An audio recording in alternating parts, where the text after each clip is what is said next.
پھر جو لوگ ایمان لائے تھے اور نیک عمل کرتے رہے تھے انہیں ان کا رب اپنی رحمت میں داخل کرے گا، اور یہی صریح کامیابی ہے۔ اور جن لوگوں نے کفر کیا تھا ان سے کہا جائے گا، کیا میری آیات تم کو نہیں سنائی جاتی تھیں؟ مگر تم نے تکبر کیا اور مجرم بن کر رہے۔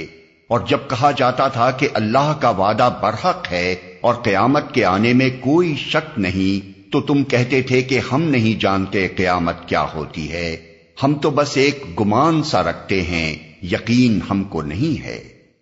تم نے تکبر کیا، یعنی اپنے گھمنڈ میں تم نے یہ سمجھا کہ اللہ کی آیات کو مان کر مطیع فرمان بن جانا تمہاری شان سے فروتر ہے، اور تمہارا مقام بندگی کے مقام سے بہت اونچا ہے، یقین ہم کو نہیں ہے۔ اس سے پہلے آیت 24 میں جن لوگوں کا ذکر گزر چکا ہے وہ آخرت کا قطعی اور کھلا انکار کرنے والے تھے، اور یہاں ان لوگوں کا ذکر کیا جا رہا ہے جو اس کا یقین نہیں رکھتے، اگرچہ گمان کی حد تک اس کے امکان سے منکر نہیں ہیں۔ بظاہر ان دونوں گروہوں میں اس لحاظ سے بڑا فرق ہے کہ ایک بالکل منکر ہے اور دوسرا اس کے ممکن ہونے کا گمان رکھتا ہے، لیکن نتیجے اور انجام کے لحاظ سے ان دونوں میں کوئی فرق نہیں، اس لیے کہ آخرت کے انکار اور اس پر یقین نہ ہونے کے اخلاقی نتائج بالکل ایک جیسے ہیں۔ کوئی شخص خواہ آخرت کو نہ مانتا ہو یا اس کا یقین نہ رکھتا ہو، دونوں صورتوں میں لازماً وہ خدا کے سامنے اپنی جواب دہی کے احساس سے خالی ہوگا، اور یہ عدم احساس اس کو لازماً فکر و عمل کی گمراہیوں میں مبتلا کر کے رہے گا۔ صرف آخرت کا یقین ہی دنیا میں آدمی کے رویے کو درست رکھ سکتا ہے، یہ اگر نہ ہو تو شک اور انکار دونوں اسے ایک ہی طرح کی غیر ذمہ دارانہ روش پر ڈال دیتے ہیں، اور چونکہ یہی غیر ذمہ دارانہ روش آخرت کی بد انجامی کا اصل سبب ہے، اس لیے دوزخ میں جانے سے نہ انکار کرنے والا بچ سکتا ہے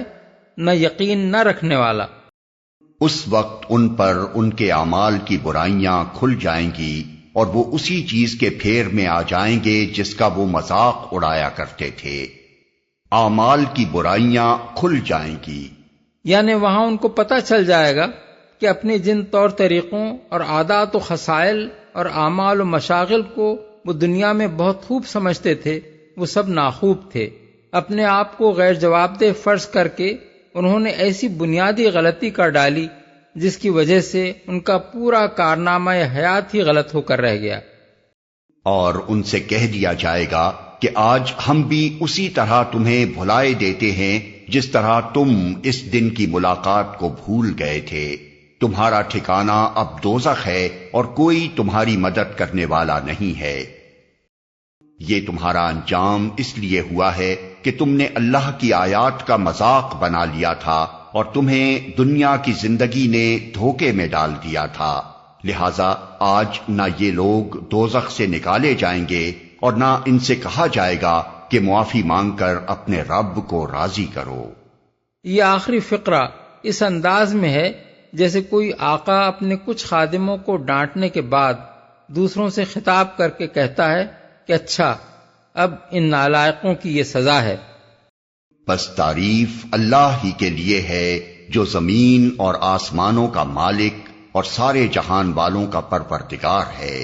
زمین اور آسمانوں میں بڑائی اسی کے لیے ہے اور وہی زبردست اور دانا ہے۔